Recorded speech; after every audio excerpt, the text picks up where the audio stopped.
আগে আমার strawberry harvesting এর ভিডিওতে খুব কমন একটা প্রশ্ন অনেকেই আপনারা করেছেন, সেটা হচ্ছে একটা স্ট্রবেরি গাছ থেকে অনেকগুলো চারা কিভাবে বানানো যায়। অবিশ্বাস্য হলেও সত্যি, এইখানে যতগুলো চারা আছে সবগুলো চারাই মাত্র একটা স্ট্রবেরি গাছ থেকে বানানো হয়েছে।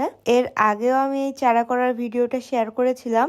আপনারা অনেকে আবারও রিকোয়েস্ট করতেছিলেন দেখে আমি আবারও শেয়ার করলাম। স্ট্রবেরি গাছের চারা বানানো কিন্তু অনেক বেশি ইজি। গাছের মধ্য থেকেই কিন্তু লম্বা করে একটা ডাল বের হয়। সেই ডালের মাথায় সাধারণত পাতা থাকে। ভিডিওতে দেখানো ডালটা একদম ছোট। ডালটা প্রাথমিক পর্যায়ে এমন হয়ে থাকে, তারপর ধীরে ধীরে ডালের মাথা থেকে পাতাগুলো বড় হতে থাকে। এই ডালগুলোকে আমরা সাধারণত রানার বলি। এই প্রত্যেকটা রানার থেকেই কিন্তু এক একটা স্ট্রবেরি গাছ খুব ইজিলি বানানো যাবে।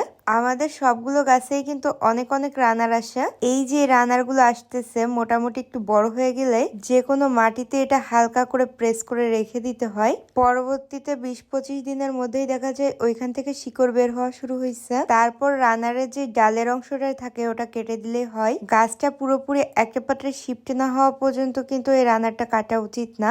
আমরা এভাবে ছোট ছোট পাত্রে রানার বসিয়ে কিন্তু অনেক চারা করেছি। গত বছরের মতো এবছরও আরো অনেক চারা করতেছি।